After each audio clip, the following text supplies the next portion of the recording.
안녕하세요. 저는 세란병원 신경과 전문의 권경현 과장이라고 합니다. 오늘은 뇌졸중의 계절적인 부분에 대해서 여러분들께 알기 쉽게 좀 설명드리려고 합니다.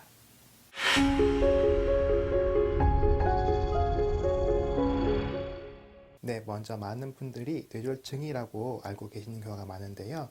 정확하게는 뇌졸중이 맞는 표현입니다. 대부분의 의학 용어들이 증상을 의미하는 증으로 끝나기 때문에 뇌졸중이라고 지레짐작을 하시는 경우가 많은데 뇌졸중이 맞는 표현이고 의학 용어 중에서 중으로 끝나는 경우는 뇌졸중 하나만 기억하시면 될 것 같습니다. 이것은 이제 한자에서 비롯된 용어인데요. 좀 풀어 설명을 해보자면은 뇌 기능이 졸지에, 갑자기 중단된다는 의미로 보시면 될 것 같습니다. 그래서 뇌세포가 갑자기 손상이 되어서 그로 인해서 나타나는 신경학적 증상들을 통틀어서 일으키게 됩니다. 그러나 뇌 기능이 갑자기 손상이 되려면 혈관 원인이 대부분을 차지하는데요.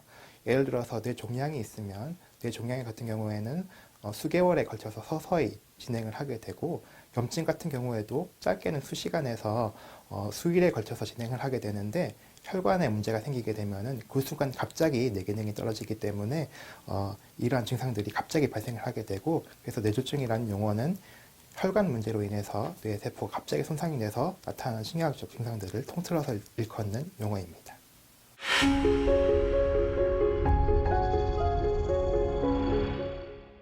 그 뇌졸중이라는 용어는 말씀드린 대로 혈관 문제에 의해서 갑자기 뇌세포가 손상되어서 나타나는 신경학 증상들을 통틀어서 일컫는 용어입니다. 이는 크게 두 가지로 다시 나눌 수가 있겠는데 갑자기 혈관이 막혀서 해당 부위로 혈관이 공급되지 않아서 혈액이 공급되지 않아서 발생하는 뇌경색이 있고 갑자기 뇌혈관이 터져 생기는 뇌출혈로 나눌 수가 있겠습니다. 전체적인 뇌졸중을 100으로 보면은 85% 정도는 뇌경색이 차지하고 나머지 15% 정도는 뇌출혈이 차지한다고 보시면 되겠습니다. 뇌경색이든 뇌출혈이든 경하게 올 수도 있고 또는 이제 중증으로 올 수도 있습니다. 그러나 평균적으로 봤을 때는 뇌출혈의 경우는 사망률이 20% 정도 된다고 알려져 있고 뇌경색의 경우에는 전체적으로 봤을 때 6% 정도 사망률을 보이고 있습니다.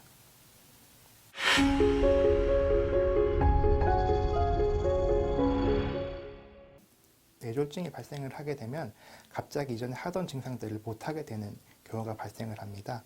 예를 들어서 손을 들 수 없다거나 아니면은 이전엔 잘 걸었는데 걷지를 못한다던가 근육에 힘이 빠진다거나 감각이 없어진다거나 또는 말을 못하게 된다거나 시야가 안 보이게 되는 그런 증상들이 발생을 하게 됩니다.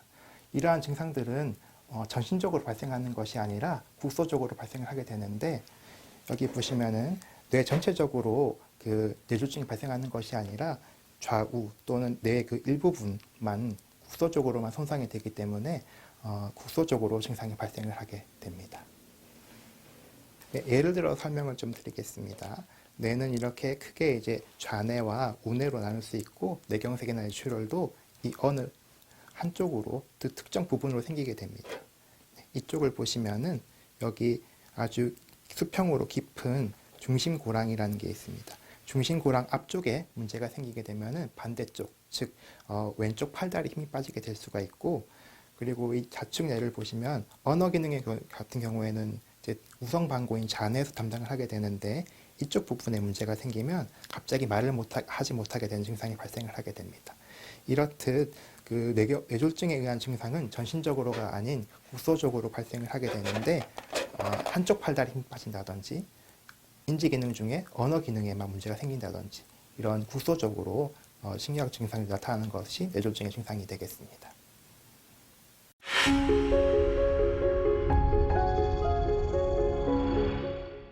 많은 분들이 알고 계시듯이 고혈압, 당뇨, 고지혈증이 있으면은 동맥경화를 유발하거나 악화시키게 됩니다. 또한 그 고혈압의 경우에는 혈관벽에 지속적으로 손상을 주어서 뇌출혈을 잘 일으킬 수가 있습니다.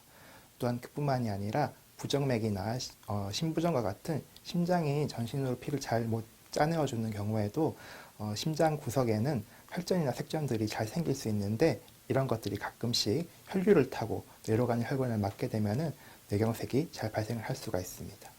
그 외에도 전신 감염증이 있다거나 암이 있는 경우에도 혈액 속에 암세포나 세균들이 돌아다니게 되면 혈액 순환을 방해해서 뇌경색을 잘 유발할 수가 있고, 또 최근에는 수면무호흡증 같은 경우에도 뇌졸중의 발생 위험을 증가시키는 것으로 알려져 있습니다.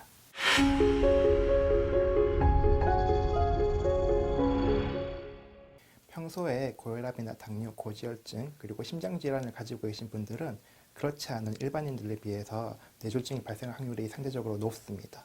그래서 이러한 질환들에 대해서 약물 치료에 잘 순응을 하고 평소에 생활 습관을 잘 개선해서 혈압을 정상 범위로 유지하고 혈당이나 콜레스테롤 수치를 높지 않게 유지하는 것이 필요하겠습니다. 그러나 이러한 질환들이 없다고 해서 안심할 수 있는 것은 아닙니다. 간과하면 안 되는 것이 바로 흡연과 음주입니다.